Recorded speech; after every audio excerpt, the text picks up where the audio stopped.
ସମସ୍ତଙ୍କୁ ପୁଣି ଥରେ ସୁସ୍ୱାଗତ। ବିରଜା ବ୍ଲଗ୍ସ ଓଡ଼ିଆ ଚ୍ୟାନେଲକୁ ଆଜି ଚାଲନ୍ତୁ ବନେଇବା ଗୋଟେ ବଢ଼ିଆ ସ୍ୱାଦିଷ୍ଟ କାଙ୍କଡ଼ ତାୱା ଭଜା। ଆଉ ଏଥିପାଇଁ କ'ଣ କ'ଣ ସବୁ ଦରକାର ମୁଁ କହିଦେଉଛି। ପ୍ରଥମେ ଫ୍ରେଶ୍ ଟିକେ ବଡ଼ ବଡ଼ କାଙ୍କଡ଼କୁ ନେବେ ଆଉ ତାକୁ ରାଉଣ୍ଡ ସେପ୍ କରିକି କାଟିବେ, ରାଉଣ୍ଡ କରିକି କାଟିବେ।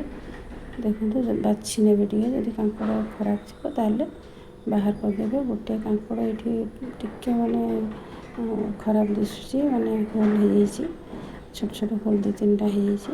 ତ ମୁଁ ତାକୁ ବାଛିକି ଭଲ କାଙ୍କଡ଼କୁ ଭାଜିବି ଆଜି। ଆଉ ଦେଖନ୍ତୁ ମୁଁ ରାଉଣ୍ଡ ସେପ୍ରେ କାଟି ନେଲି, କେତେ ସୁନ୍ଦର ଦେଖାଯାଉଛି ମଧ୍ୟ ଦେଖନ୍ତୁ କାଙ୍କଡ଼।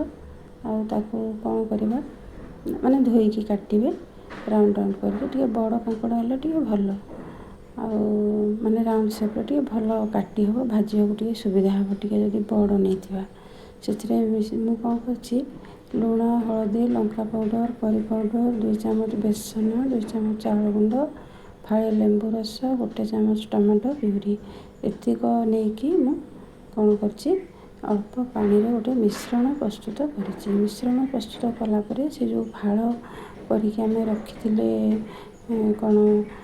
କାଙ୍କଡ଼କୁ, ତାକୁ ସେ କାଙ୍କଡ଼କୁ ବୁଡ଼େଇକି ସେ ମିଶ୍ରଣରେ ତାୱାରେ ଭାଜିଛି। ବହୁତ ବଢ଼ିଆ ଲାଗିବ ଦେଖନ୍ତୁ କାଙ୍କଡ଼ ତାୱା ଭଜା। ତା ସହିତ କଞ୍ଚା ଲଙ୍କା ମଧ୍ୟ ଭାଜି ଦେଇଛି 2-4ଟା। ଆଉ ଆମର ରେଡ଼ି ହେଇଗଲା କାଙ୍କଡ଼ ଭଜା। ଆପଣମାନେ ମଧ୍ୟ ଏମିତି କେବେ ବନେଇଛନ୍ତି କି? ନିଶ୍ଚୟ ତ ବନେଇଥିବେ। ଆଉ ଯଦି ନ ବନେଇଥିବେ ଏମିତି ବନେଇକି ଦେଖନ୍ତୁ। ବେସନ ସହିତ ଚାଉଳ ଗୁଣ୍ଡ ମଧ୍ୟ ମୁଁ ମିଶାଇକି ଭାଜିଛି।